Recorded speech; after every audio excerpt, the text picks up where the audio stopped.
Hi everybody, this is Algebra 2, Lesson 60, and this lesson covers direct and inverse variation. Alright, so when a statement says that A varies directly as B, or that A is directly proportional to B, the equation is A equals K times B. When a statement says that A varies inversely as B, or A is inversely proportional to B, the equation is A equals K divided by B. Okay? So two different ways to show a proportion. This one, the inversely, is just a different type of a proportion.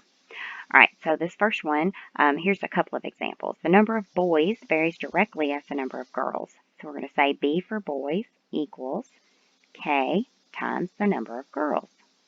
So our A, that's our first thing that we said. There's our A, and there's our B. Okay. The price varies inversely as the number. Okay, so this one's inversely. That means we're going to be using this second equation with the divided by. And the price is going to be our A, and the number is going to be B. So we're going to say our price equals K over our number.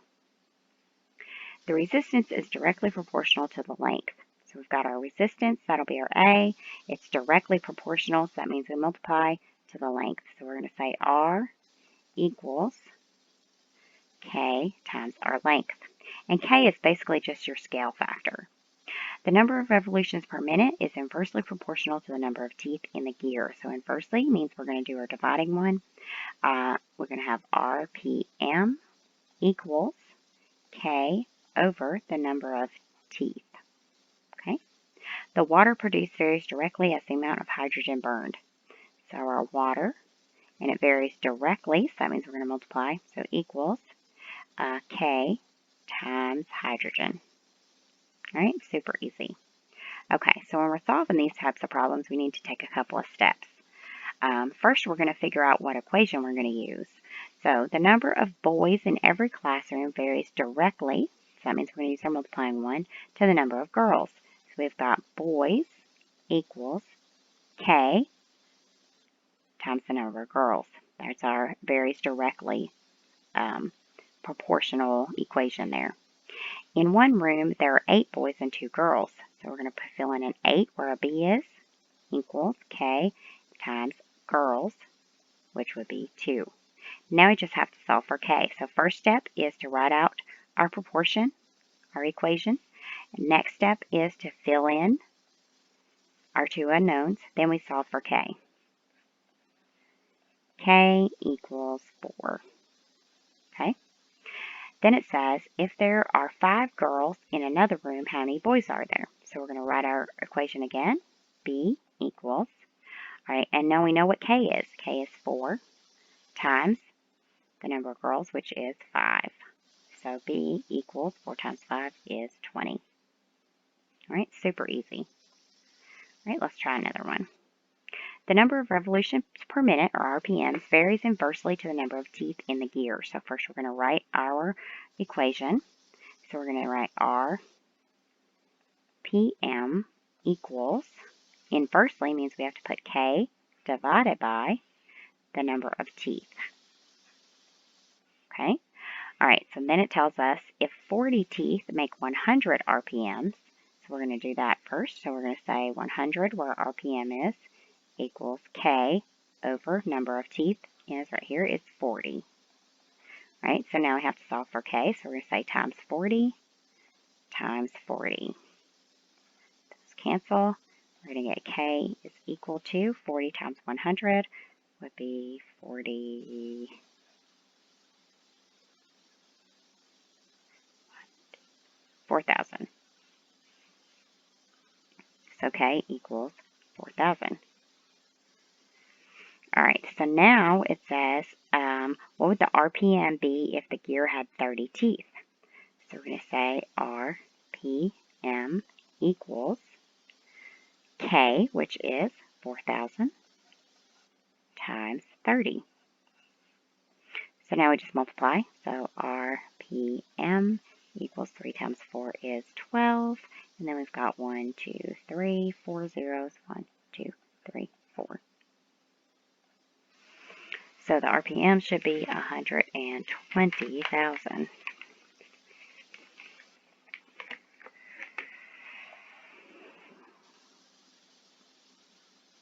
Oh, wait, did that wrong. That was if it was directly. All right, so we should have 4,000 on top and then 30 on the bottom. There we go. So we got to do 4,000 divided by 30. And that comes out to 133 1/3. All right, so be careful with those. Make sure you set it up exactly the way they have it set up there. All right, let's try another one. The number of clowns was directly proportional to the number of performers. So we've got clowns equals K times P. If there are 40 clowns, so our 40 is our number of clowns, equals K times, there were 20,000 performers, 20,000. Okay, so now we need to solve for K, so we're going to divide by 20,000.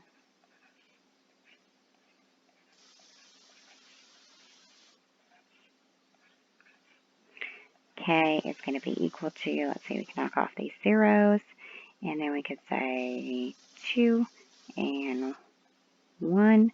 So 1,000 divided by 2 would be 500, so 1 over 500. All right, is what K equals. All right, so how many clowns would there be if there were 12,000 performers? So clowns equals K, which is 1 over 500 times 12,000.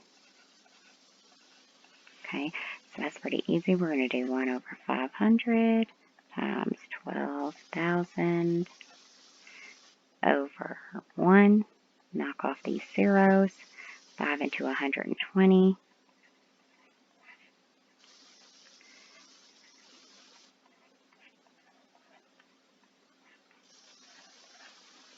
24. So C equals 24. So there's 24 clowns. Pretty easy. All right, go ahead and work the practice problems, and then I'll work them for you. The number of bluebirds in every tree in the grove varies directly as the number of red birds. So we're going to say B for bluebirds varies directly, so that's K times the number of red birds. If there were 12 bluebirds and 3 red birds, so we've got 12 for our bluebirds equals K times 3. Now we're going to solve for K, so divide by 3. 3 times 4 is 12, so K equals 4. If in another tree there were 6 red birds, how many bluebirds were there?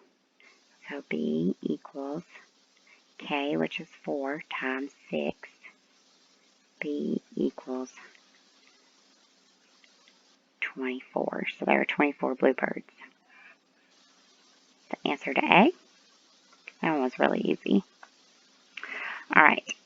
This one is the number of revolutions per minute, so our RPMs, varies inversely as the number of teeth in the gear. So we're going to say RPM equals K over our number of teeth. All right, 60 teeth made 150 RPM, so we're going to say 150 in our RPM spot equals K over the number of teeth, which is 60. So now we're going to multiply it times 60, and multiply that side times 60. Those cancel. We get K equals 150 times 60. 0 is 6 times 5 is 30. 6 times 1 is 6, 7, 8, 9. 9,000. All right, so now we know what K is. What would be the RPM if the gear had 100 teeth? So we're going to say RPM equals K, which is 9,000, times 100 teeth. Nope. Divided by 100 teeth. Okay, be careful on that one. There we go. Knock off the zeros, and we get RPM equals 90. All right, so that is the answer to B. All right, that lesson was pretty easy. Thanks for watching.